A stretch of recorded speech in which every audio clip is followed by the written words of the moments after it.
master the business of speaking with your hosts, Taylor and Austin. You're listening to Technically Speaking.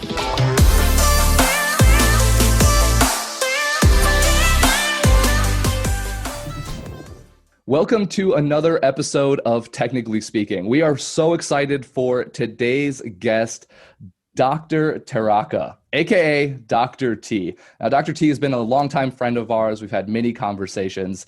And Dr. T is a clinical psychiatrist, the mind guy, gone professional speaker, presenter, and high-performance life coach.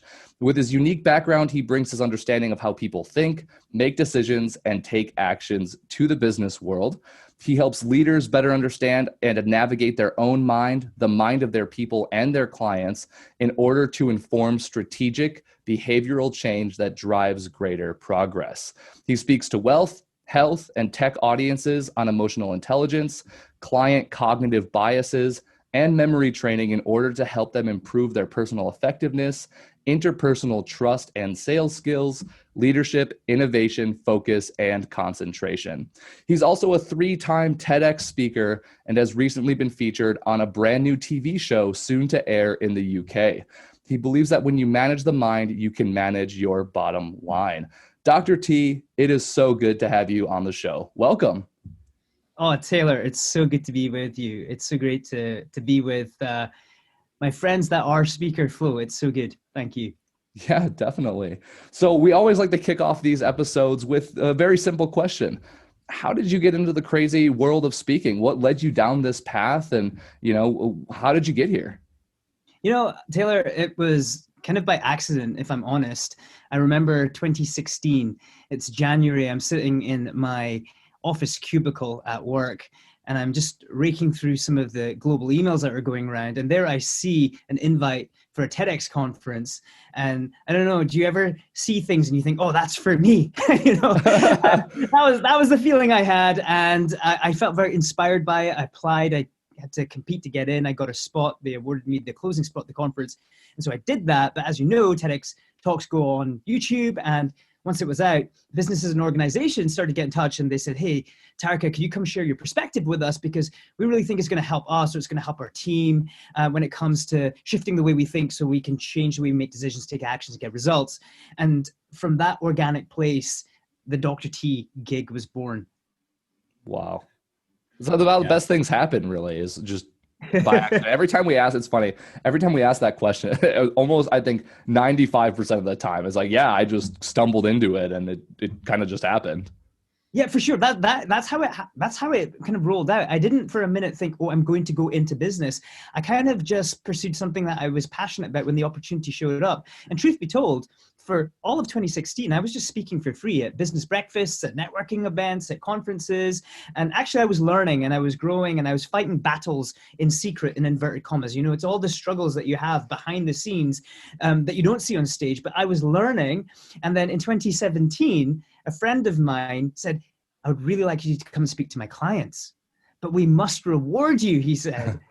And I had no concept for this. Wait, people get paid for this? I know. And he said, well, we must reward you. Like, we must pay you for this. And it was from that moment in 2017 where I decided to make the Dr. T venture a very distinctly different thing to what I do in my clinical life and what I do in my spare time. And so Dr. T took on that more business feel. Yeah, that is so unplanned, cool. Though. Unplanned. Yeah. Really, the best things in life are that way. And it started with a need that you saw. That's what I love. And that's probably why you're successful too, is that you didn't get in this to make tons of money. You got into it because you had a message that you wanted to share. And the coolest part is people wanted to hear it. So, Austin, you're like on the money. I just think that it requires a level of focus and consistent mental discipline to stay in lane and think about who you're here to serve. I think that, if that's your mentality, it's what is the need that person has and how do I meet that need? Then it's much easier the case for everything else to fall in place. But as we all know, as entrepreneurs in the fast lane, the temptation to also think about, but how do I make my ends meet and how do I meet my needs? I think that if that starts to eclipse the need of the person you're here to serve, it gets kind of back to front. But you're absolutely right. I agree with you. I mean, do you think it's a struggle? Do you think we have to balance that as entrepreneurs sometime? Oh yeah, absolutely. Yeah, I mean, I mean, I think I it's would say sometimes so. daily, weekly, hourly in some cases type of roller coaster that it can be. And I think it kind of sometimes, and I think you talk about this a lot, but it really is about resilience. You know, like you said, if you're kind of in the mindset of like, hey, how can I, help somebody who needs something, and you're kind of always doing that, I think naturally you will be successful if you're continuously thinking about the people that you're serving. But as important as it is to assess the needs of other people, we also have the needs of ourselves as individuals, human beings, that we have to kind of cross check that with. So I'm curious though. I mean, 2016, you got the TED Talk. Were you doing the free speaking prior to you getting that TED Talk? Were you doing a little bit of that, dabbling in it, or did you just jump feet first right into TED? I did jump feet first right into TED. That was pretty much the beginning of Dr. T. But prior to that, I spent about a decade teaching medical students. So my background is, of course, is medicine. I've been in that field for about 20 years now. I've been a practicing doctor for 15 years, and for the last 12 years perhaps, I've been teaching medical students month in, month out. And it's kind of like going into the gym, isn't it? It's like where all the training happens, and you start off small, and you're not on a big stage, but you're there to serve people with needs. And in my case, it was helping close the knowledge gap for medical students. But I always remembered how it was for me learning in medicine, and how probably most of my lectures didn't engage me. Like I couldn't literally, I found it hard to pay attention in lectures. Yeah. And there were times where I would I'd literally slap myself across the face before the lecture starts. It's as if I'm going to like do 12 rounds in the ring, and I'm like, Tharaka, you are going to pay attention. And so I sit, and then the lights dim, because of course that's the best thing to do when you want to pay attention, right? So we're just like crank it down, get a romanticized lighting condition in the room, and then the lecturer begins. And for like the first 10 seconds, I am in the zone. And for the rest of the 59 minutes and 50 seconds, I am in a world of my own. And I think, I'm just going to study this when I go home. And it just became more work for me. And I thought, you know what? I would love to teach in a way that I would love to have been taught. And so that was kind of my stance. So I always try to create low-hanging fruit for students, and just be simple and break down really difficult to understand concepts like the brain and the body and all our organs and all that function, all that medical stuff, in ways that they could understand. And that was my training. And so I did that for 12 years perhaps. And then I jumped feet first into TEDx. Wow. That was just the beginning, really. I mean, that led to people wanting to bring you in. That led to 2 more TED Talks, if I'm to understand correctly. It led to potentially a TV show for those of you that were paying attention to Dr. T's bio. Can you sort of unpack where your career's gone since that first TED Talk? I mean, like how did some of these other milestones come about in your career so far? Yeah.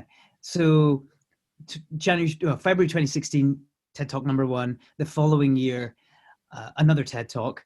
So the opportunity shows up, you compete to get in, got a spot. And that second TED Talk I did on memory. And that was a really fun and slightly different angle on what I usually bring on stage.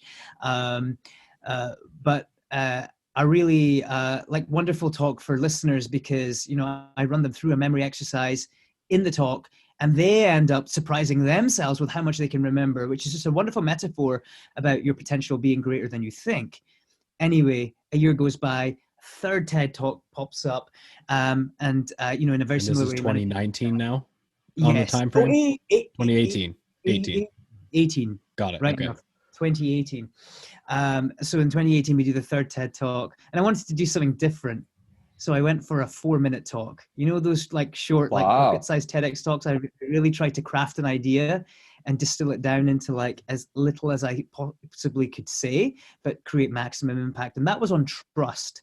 That was on building a culture of trust.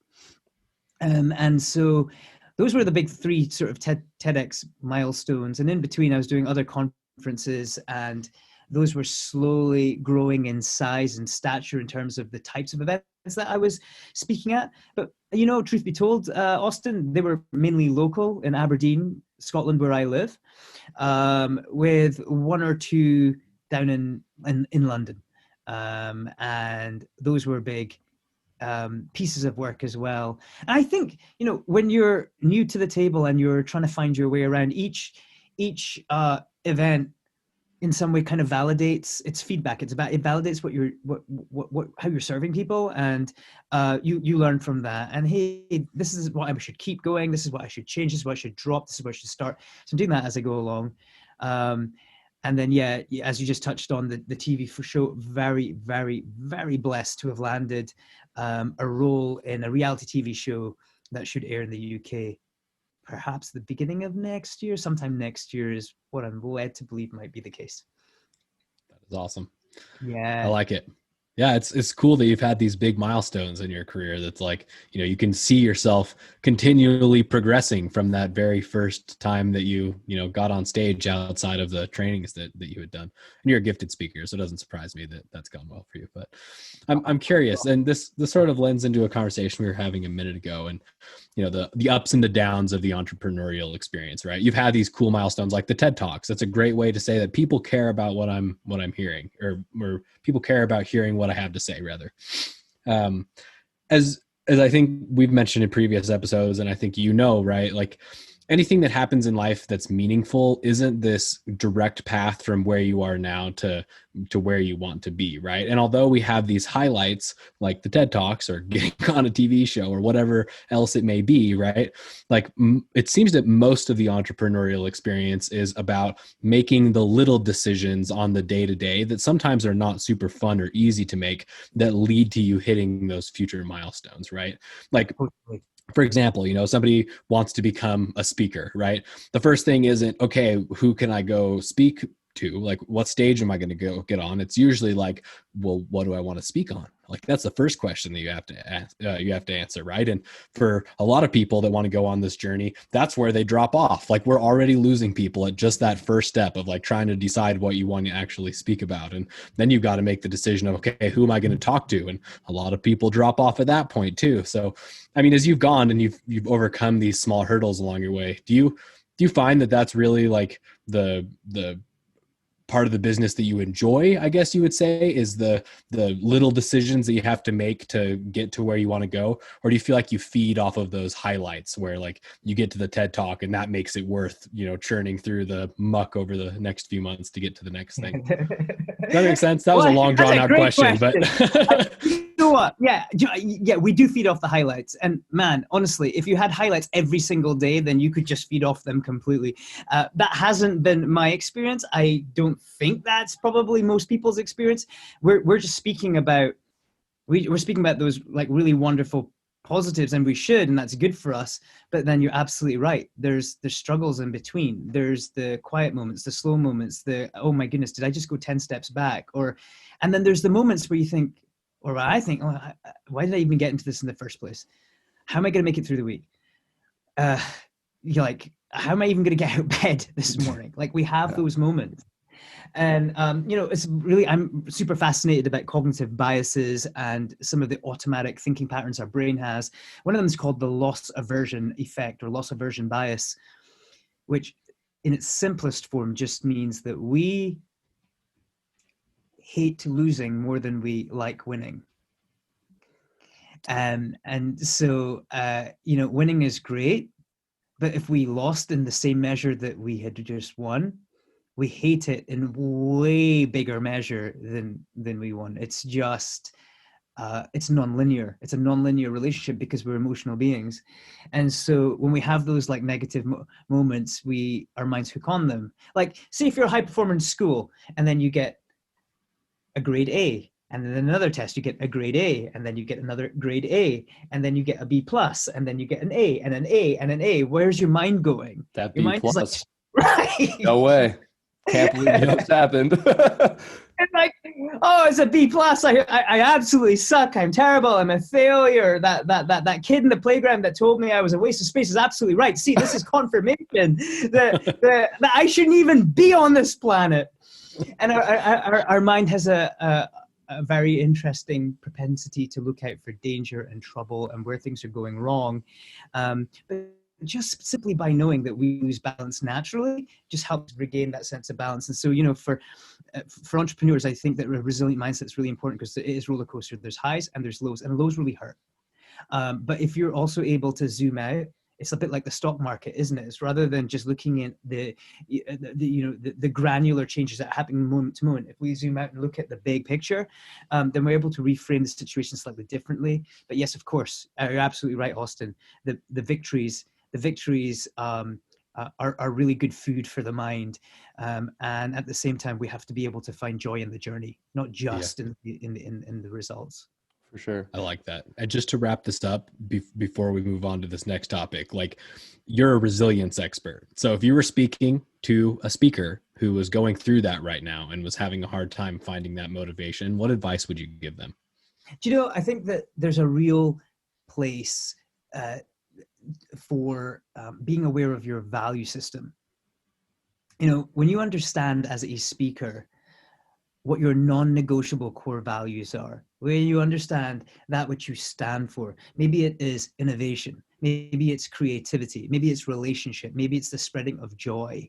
When you become clearer on your set of values, when the world around you goes crazy, when there's too much fog or there's too much uncertainty, as long as when you get up in the morning, you do something that's consistent with your values, you have a sense of, I actually spent my time well and in the right direction.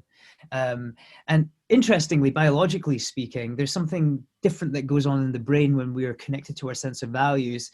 And to cut a long story short, you activate certain parts of the brain when you're very affirmed about your values. And studies have demonstrated that our goal attainment probability increases. So a quick weight loss study, for example, cohort of people were told to go just do exercise. Another cohort of people were led to connect with their sense of value and their why, and then go off and do exercise. It was that second cohort that were connected to sense of value that got better results when it came to weight loss. So going back full circle to your question, Austin, about, what about for speakers out there? I think that being clear on your values is a great place to start. Even before, what do I want to go speak about? Before looking out, before externalizing, internalize. Like, what is the goal that's in my heart right now? Because when you discover that, that's what you can share with the world. And so I would say, having a sense of your values and why is a really great place to start. Oh, that's awesome. Awesome advice. And actionable too. You can just stay in line with your core values and you can see some results out of it.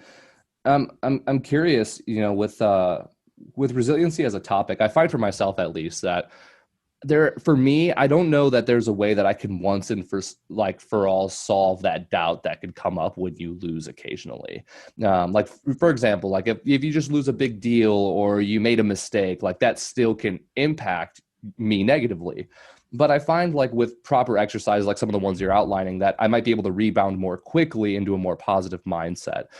Is there a way to once and for all solve that roller coaster of, always looking at losses or more negative things in a more prominent fashion than things that are positive?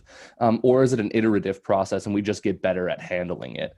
Is there a way to once and for all solve that issue where we're really focused on the negative and less and less impacted by, let's say, like the positive? Do you know what I mean by that? Like, is it iterative or is there a way to solve it once and for all? No, it's a great question. I would liken this scenario to doing a DIY project with, say, one tool in the toolbox versus all the tools in the toolbox. So you wouldn't just try and put a bed together with a hammer. It would be with a screwdriver and a saw and a spirit level and all the kind of bits and pieces. And that's what I would say for resilience, because I think that there are lots of resilience tools that we can use. And I think it's a full 360 approach that we can take. The more tools we use, the better that that we stay strong and resilient and can spring back. So does that make sense? Yeah. Am I making sense? Yeah. Okay. So I think one of the tools is a positive reframing. And that's that cognitive trick that we do, whereby we look at the same situation but from a different angle. So it's the difference between what we call the loss frame angle and the gain frame angle. So, the loss frame angle is, I didn't close that deal. The client didn't say yes. Oh my goodness, I failed. Loss frame. But the gain frame would be, Okay, the deal wasn't closed. Why was that? Could this actually be a good thing? Did I learn something? Did I sow a seed there? Is this going to be, is this like a longevity deal? Are they going to come back to me in a couple of years? And so, gain frame, loss frame. So cognitive reframing is all about, I'm not seeing a problem, I'm seeing a possibility. I'm not seeing an obstacle, I'm seeing an opportunity. And so the discoverer of vitamin C, St. Georgi, Nobel Prize winner, said, this is how I define innovation. He said, I'm seeing what everyone else is seeing, but I'm thinking what no one else is thinking. Mm-hmm. That's powerful. That was powerful. And when we start to build that emotional intelligence skill of being able to reframe in a healthy way, in a gain framing way, that is one tool in the toolbox that can help us a little bit. And I'm not saying for a minute we'd be delusional. If you kind of you make a mistake, you don't go, well, do you know what? That was probably good for the world. Yeah, I think it's important to be able to have a degree of self-awareness and take feedback and go, you know what, that was a mistake. How do we mop that up and continue and prevent that from happening again? But yeah, positive reframing is really helpful. I think another one is, and this is deeper, but it's disconnecting your sense of identity from your results. Ooh, can you say that again? Yeah, this is deeper, guys. We're on the couch. We're getting in now. there in the weeds now. we're getting on the couch. Yeah, it's really important to disconnect your sense of identity from your results. What do I mean by that? We live in a very metric-orientated society. How many likes did I get on my feed? How many views? How many downloads? How much money am I making? Are metrics bad? No, they tell us something. It's data. You guys know that of all people, right? Data is important. Data is important. How we perform is important. What we do is important, but who we are is slightly different. So I often say, you're not a human doing, you're a human being. So what is your identity? Who are you? What is your sense of purpose? Now we're going back to that deep stuff, because if you become really clear and confident in that, how you perform out there, whether this is a high day on the roller coaster or a low day on the roller coaster, doesn't shift your sense of validity and should you be on the planet, yes or no. That doesn't change. Yes, I should. I'm a servant to serve many. I've got gold in my heart that I want to share out. And today, performance was up, it was down. That's fine. I can learn from it. But my sense of identity is untapped. The problem is, however, it's very addictive to see good metrics, and then without knowing, we kind of feel good when we're doing well, not being, when we're doing well, and we start to feel a little bit bad when we're doing worse. And that becomes a much more painful journey on the roller coaster. So I would say if you can kind of disconnect and see them separately, that can help as well. All right, that was deep, lads, but that was so good. That's a tool I agree. I can use now. Man, this is why I love these episodes, is you get to learn so much. That was a golden nugget right there. When I'm doing coaching for it's CEOs, executives, speakers, whatever, when I'm doing live coaching with folk, one of the exercises I often do, not always, it's only if it's applicable, is that I ask them to write on a Post-it, the person that you are looking at is ... Just write that phrase out. The person that you are looking at is ... And go and stick that on your mirror, the mirror that you look in every morning and night when you brush your teeth. Then go and grab 5 Post-its and write down attributes, virtues, characteristics of who you are in your heart. Is it that you're loving? Is it that you're generous? Is it that you're servant-hearted? Is it that you're innovative? Is it that you go beyond yourself? And stick that on the mirror. So when you brush your teeth every morning and night, you're starting to reaffirm your sense of who you are, your identity. And what on that mirror does not change depending on your bank balance, depending on the number of views you get, the downloads, et cetera, et cetera. There you go. Identity and results. 2 different things, both important but separate. Yeah. I'm going to do that exercise today. I love it. Yeah. It's so easy to get caught up in it too. And numbers are a slippery slope because they should be a diagnostics tool. They should tell us what's being successful and what we should duplicate. And they should tell us what's going wrong and what we need to fix, but I know personally, there are many times where I look at the numbers and that either is my reason for being excited or my reason for not being excited and being sad. And it's a trigger to feel one of those two things, but that doesn't mean that we have to sit in those two emotions for too long, because really we should actively pursue what that means to us and how we should react in order to either fix or replicate the success, Yeah.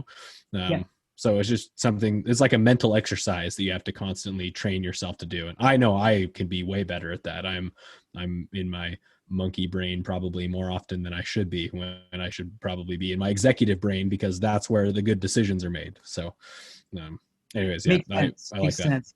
And me too. It's something that I want to get better at. It's something I want to practice and upskill in.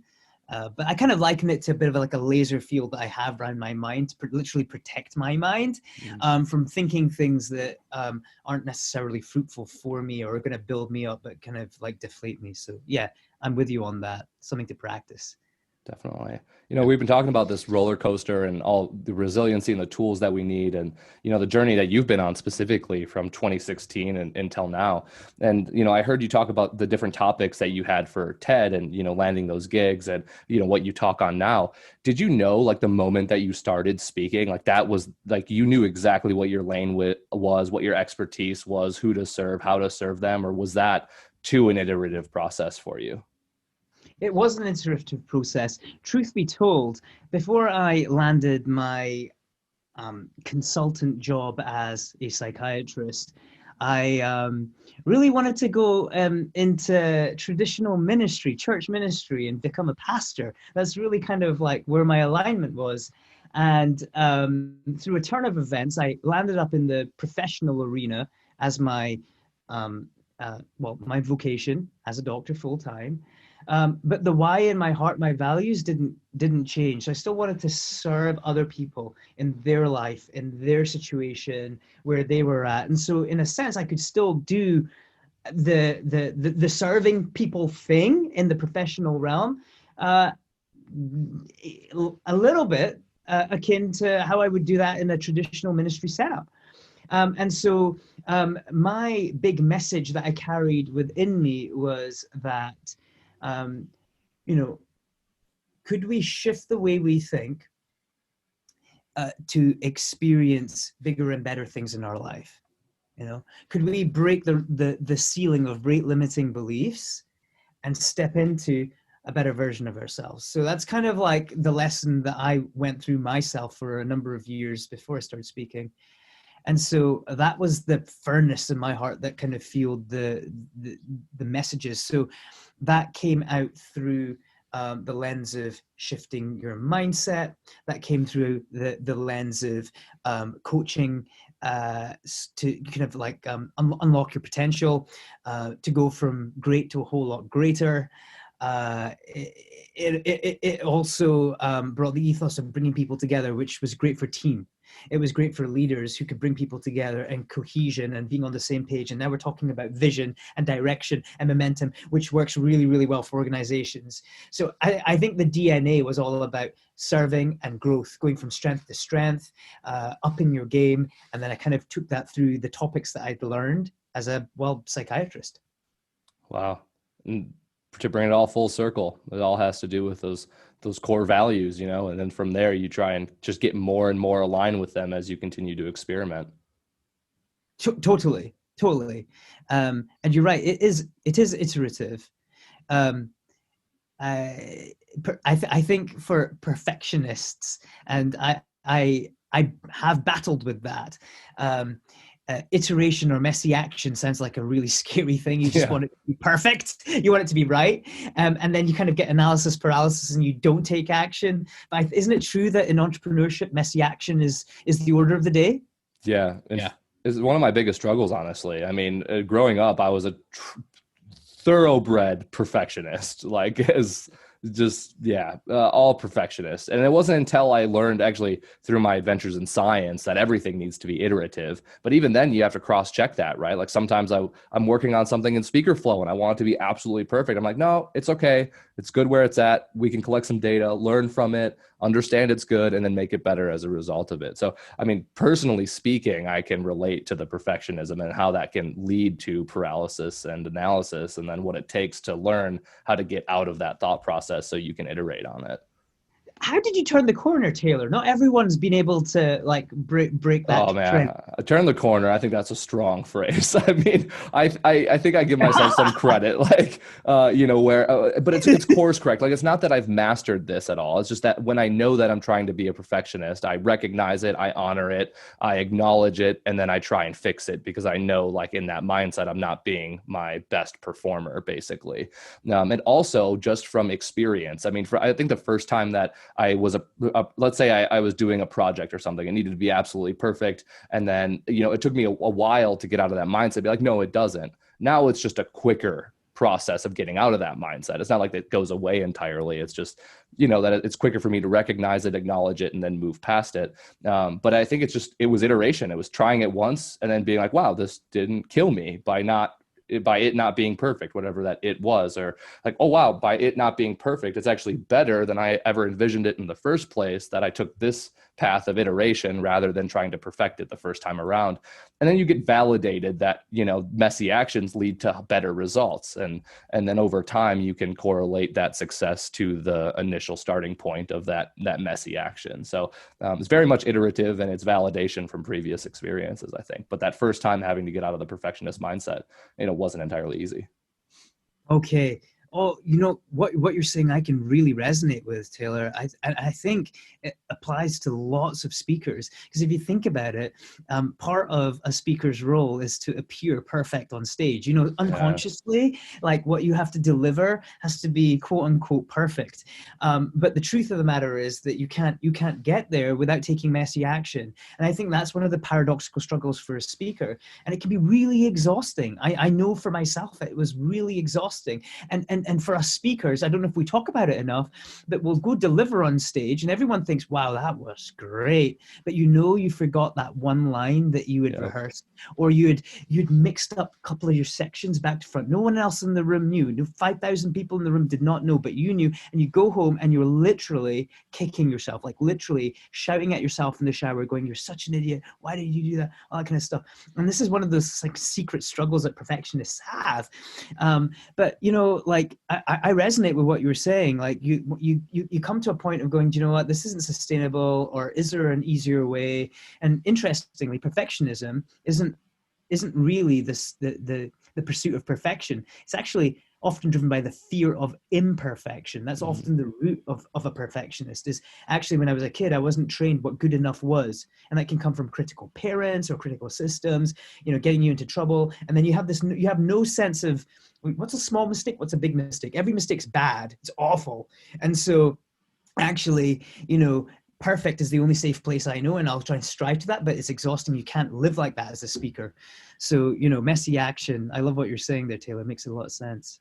Yeah, definitely. And really rounded out this episode. I mean, thank you so much for sharing all of your advice and your tools, and talking about your core values and resilience, and, making sure this whole thing is iterative. I think that can give a lot of people confidence and being able to progress when times are tough. And I think I have new tools now as a result of this. So thank you again for, being able to come on the show and share with us your expertise. As you know, we're all about creating value for our audience, and you do a tremendous amount of great work out there. What are some of the things that our audience can benefit from that you're working on? Well, right. Yeah, sure. I have a free Facebook group currently. It's called Dr. T's Coaching Secrets. Dr. T's Coaching Secrets, and it's a free community where you can dive in, and I'll be sharing top tips on high performance life coaching, on managing your team and all that kind of stuff, particularly in this time when there's so much uncertainty. Dr. T's Coaching Secrets Facebook group. Awesome. Well, we will make sure that is in the show notes. So if you're listening and you want to join the Facebook group, don't forget to go to the show notes and click that link. And as always, if you want more awesome resources like this, don't forget to subscribe to the show, rate it, and go to speakerflow.com/resources to get all the free goodies that we have to offer. Thank you so much for chiming in. I just wanted to take a second to thank our sponsor, Auxbus. Auxbus is the all-in-one suite of tools you need to run your podcast. And it's actually what we run here at SpeakerFlow for Technically Speaking. It makes planning podcasts simple. It makes recording podcasts simple. It even makes publishing podcasts to the masses simple. And quite honestly, Technically Speaking wouldn't be up as soon as it is without Auxbus. Thank you so much, Auxbus. And if you are interested in checking Auxbus out, whether you're starting a podcast or you have one currently, get our special offer, auxbus.com/speakerflow, or click the link below in our show notes. Thanks for tuning in today. Check the show notes for more info and see you next time. Later.